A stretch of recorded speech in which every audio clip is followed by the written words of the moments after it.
तो दलित वैचारिकी के जो दो प्रमुख आधार स्तंभ हैं उनमें डॉक्टर अंबेडकर और महात्मा ज्योतिबा फूले हैं। महात्मा ज्योतिबा फूले दलित यानी दबे हुए लोगों के उत्थान के लिए कार्यरत थे।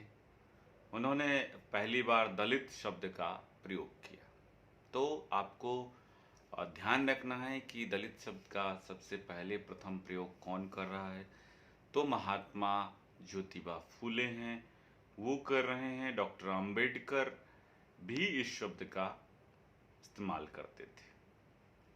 डॉक्टर अंबेडकर ने इस शब्द का प्रचार प्रसार नहीं किया, बल्कि 1960 के दशक में महाराष्ट्र के दलित साहित्यकारों एवं नव बौद्ध दलित शब्द का इस्तेमाल हरिजन और अछूत के स्थान पर प्रभावशाली ढंग से करना शुरू करता है।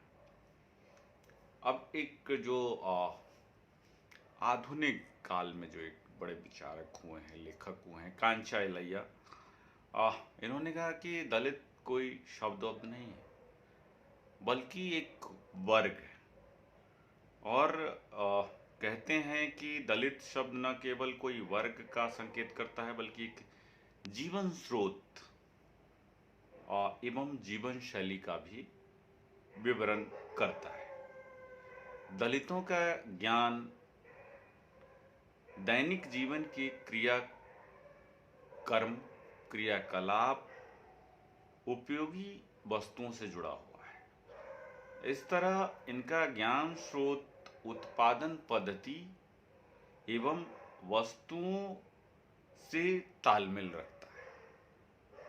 और इस तरह का ज्ञान स्रोत उत्पादन पद्धति एवं वस्तुओं से तालमेल रखता है, लेकिन ब्राह्मणवादी ज्ञान, उनका कहना है कि ब्राह्मणवादी ज्ञान जो है उपभोक्ता से संबंध रखता है, इसलिए वे दर्शन एवं मिथ्यों का सृजन करते हैं।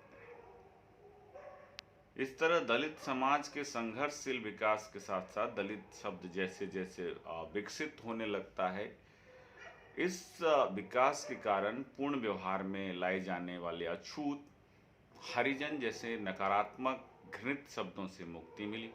डॉक्टर अंबेडकर के सिद्धांतों ने पूर्णतया दलित समूह के हर प्रयत्न में प्रभावी भूमिका निभाई। विशेषकर दलित अस्तित्व निर्माण, दलित संघर्ष एवं दलित मुक्ति आंदोलनों की बात की गई। डॉक्टर अंबेडकर ने भारतीय परिवेश में व्यक्तिगत स्वाधीनता को हिंदू समाज के विभिन्न आयामों के अधीन पर रखने की कोशिश करते हैं। डॉक्टर अंबेडकर ने यह बताया कि दलितों की व्यक्तिगत स्वतंत्रता नाम की कोई चीज नहीं है। दलितों का जीवन एवं अस्तित्व मात्र सवर्णों के लिए। सवर्ण जाति ही तय करती है दलित के व्यवसाय, धर्म, जीवन और कहिए कि जीवन मरण, खान पान, विचार व्यवहार आदि। तो डॉक्टर अंबेडकर का मानना था कि जो दलित आदिवासियों के जीवन में जो भी चीज़, आदिवासियों को हम हटा लेते हैं क्योंकि आदिवासियों का जीवन जो है मैदानी इलाकों में नहीं, बल्कि जो है उन इलाकों में था, कहिए कि वन क्षेत्रों में। तो वहाँ पर शायद समाज का उतना प्रभाव नहीं रहता था जितना कि दलित जातियों का, क्योंकि दैनिक क्रियाकलापों में ज़्यादा हिस्सा एक दूसरे से आदान प्रदान होता था। तो वहाँ पर जो धार्मिक रीति रिवाज थे, सांस्कृतिक रीति रिवाज थे, वो कहीं ना कहीं प्रभावित करते थे चीज़ों को। अब देखिए कि हिंदू समाज और हिंदू धर्म में दलितों और वंचितों को गुलाम, निर्बल एवं निचला बनाए रखने के ऐतिहासिक षड्यंत्र पर डॉक्टर अंबेडकर जो है लगातार वार करते थे। डॉक्टर अंबेडकर ने जाति प्रथा को हिंदू समाज पर लगाम कसती जंजीर के रूप में देखा था। तो डॉक्टर अंबेडकर ने प्रजातंत्र को किसी सरकार के रूप में नहीं देखा, बल्कि एक सामाजिक संगठन के मार्फत से देखा था। उन्होंने दलितों एवं पिछड़ों के दृष्टिकोण से व्यक्तिगत एवं सामूहिक स्वाधीनता की वकालत की थी। डॉक्टर अंबेडकर ने दलित अस्मिता के निर्माण में दर्शाया कि अब दलित पुराने तरीकों से अपने को शासित नहीं होने देंगे। डॉक्टर अंबेडकर के कथनानुसार जब भारत का हर नागरिक और संपूर्ण समाज स्वतंत्रता, समानता, बंधुत्व के आधार पर समाज और देश का निर्माण करेगा, तब व्यक्तिगत एवं सामूहिक स्वाधीनता कारगर सिद्ध होगी। 1848 से 54 में स्त्री और दलितों के लिए पाठशालाएं खोलने के साथ साथ शूद्रादि अति शूद्रों की मुक्ति के जो अभियान महात्मा फूले ने शुरू किया था, उसका समन 1873 में सत्य शोधक समाज की स्थापना के साथ होता है। याद रखना है आपको, सत्य शोधक समाज 1873 में महात्मा ज्योतिबा फुले स्थापित करते हैं। उसी सत्य शोधक समाज से भारत की पहली नारीवादी विचारक ताराबाई शिंदे निकली। ताराबाई शिंदे का नाम याद रखिएगा कि ताराबाई शिंदे जो हैं उन्हीं स्कूलों से शिक्षित होकर फातिमा शेख और मुक्ताबाई जैसी नारियां जो हैं सामने आई हैं। उसी आंदोलन से लोखंडे जैसे कार्यकर्ता भारत का पहला मजदूर संगठन बॉम्बे मिल हैंड्स एसोसिएशन खड़ा करते हैं। उसी वैचारिकी की बुनियाद पर पेरियार आत्मसम्मान आंदोलन खड़ा करते हैं और उसी पुल पर चल करके जो है डॉक्टर अंबेडकर दलित आंदोलन को खड़ा करते हैं। महात्मा ज्योतिबा फुले का जन्म जो है वो 1827 में हुआ था। डॉक्टर अंबेडकर जो हैं 1891 में जन्मे थे और पेरियार का जन्म जो है वो 1879 में हुआ था। और ये तीन बड़े जो हैं आंदोलनकारी रहे हैं जिन्होंने दलित समाज में एक व्यापक परिवर्तन की नींव रखी थी। बाकी आगे चल करके क्रांतिकारी हुए, साहित्यकार हुए, मगर एक व्यापक प्रभाव छोड़ने वाला कोई व्यक्ति शायद आपको स्वतंत्रता के बाद न दिखाई दे। 1827 से 1973 तक का यह विशाल जो इतिहास है, भारतीय इतिहास, ये संपूर्ण क्रांतिकारी और परिवर्तन का इतिहास कह लीजिए। इसी काल में आधुनिक जनमानस का जन्म होता है। भारतीय समाज और संस्कृति का जो बदला हुआ रूप है वो आपके सामने आता है। दलित और स्त्री मुक्ति के जो प्रश्न थे अब वो राष्ट्रीय प्रश्न बन चुके थे। 150 वर्षों के इस कालखंड का 3/4 जो भाग है वो अकेले ब्रिटिश भारत कहलाता है।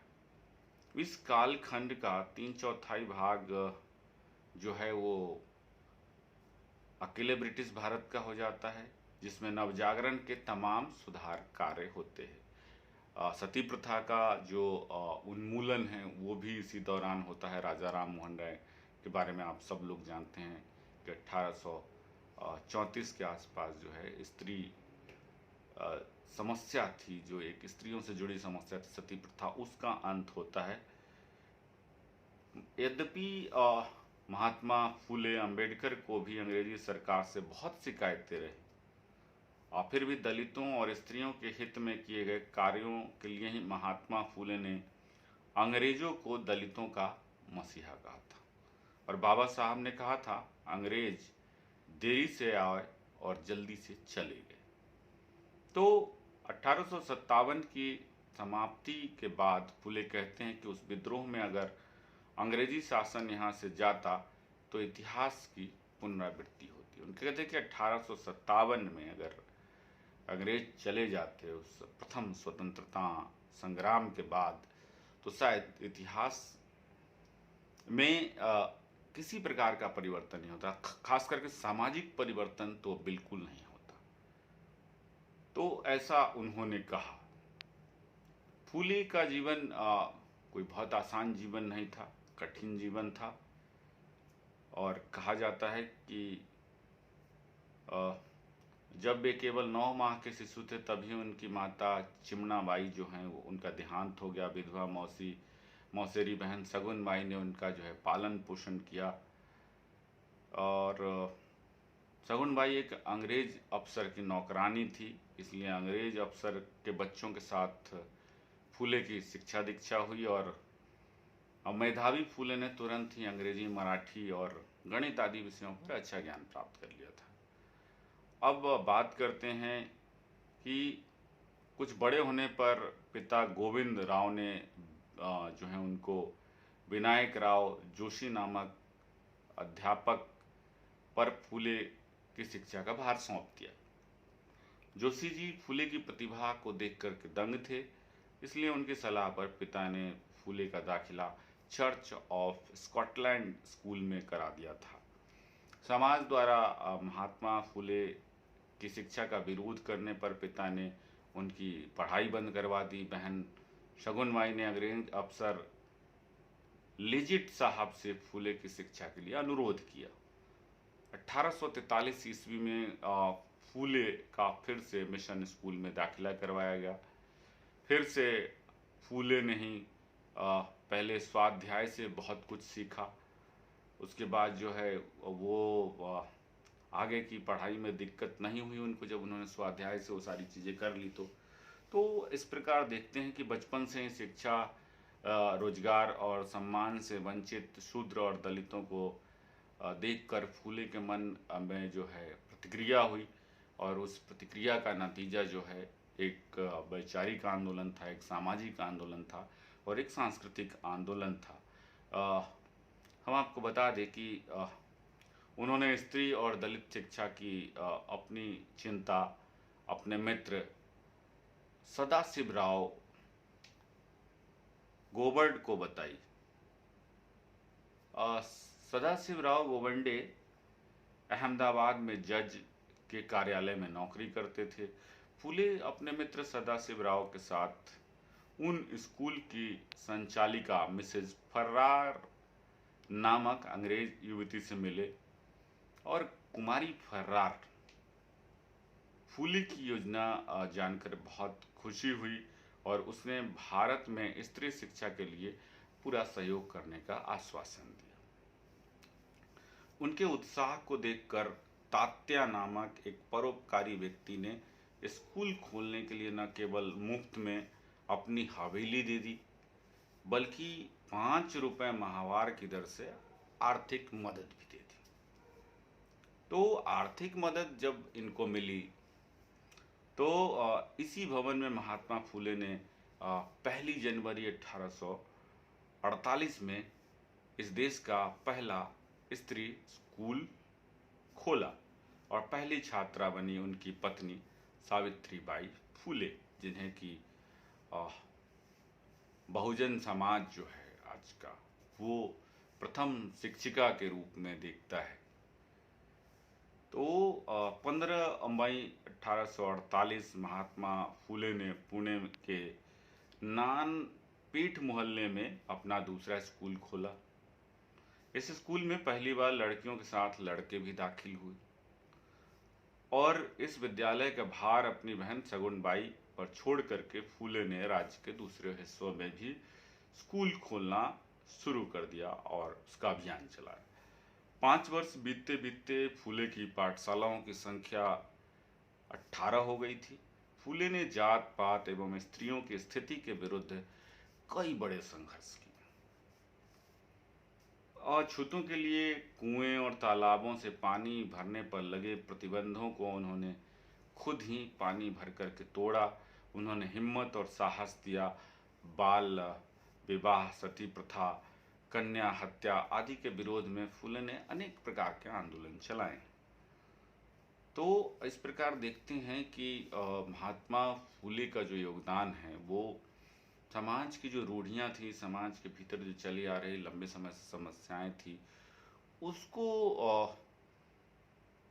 एक तरफ करके उसके समाधान के लिए संघर्षरत नजर आते हैं। वो शिक्षा के लिए संघर्षरत नजर आते हैं। डॉक्टर अंबेडकर की वैचारिकी की भी चर्चा हम करेंगे और आप लोगों को बताएंगे कि डॉक्टर अंबेडकर के विचार जो है वो दलित साहित्य में किस तरह से प्रचारित प्रसारित हुए। क्योंकि महात्मा फूले की बात कर रहे हैं तो महात्मा फूले के जो कार्य रहे हैं वो एक तरीके से रचनात्मक रहे, और जो शिक्षा से वंचित समाज था उसको शिक्षित करने का काम अगर हम कहें तो ज्योतिबा फूले और उनकी पत्नी जो है सावित्रीबाई फूले ने किया। और लड़कियों के लिए स्कूल खोले, और लड़कियों के लिए स्कूल खोल करके जो है न केवल स्त्रियों की शिक्षा की शुरुआत की, बल्कि स्त्रियों के लिए एक कहिए कि इतिहास में नए पन्ने जोड़ करके और स्त्रियों की दशा को सुधारने में भी अपना महत्वपूर्ण योगदान उन्होंने दिया है। डॉक्टर अंबेडकर की लड़ाई किस तरीके की थी हम अगली परिचर्चा में आपको बताएंगे। फिलहाल जो है आप इस हिस्से को समझ गए होंगे, नहीं समझ पा रहे हैं तो कोई आप मुझे कमेंट बॉक्स में कमेंट कर दीजिए और मैं आपको बताऊंगा कि किस तरीके से आ, ज्योतिबा फूले का जो है योगदान रहा है, अगर आपको नहीं समझ में आ रहा।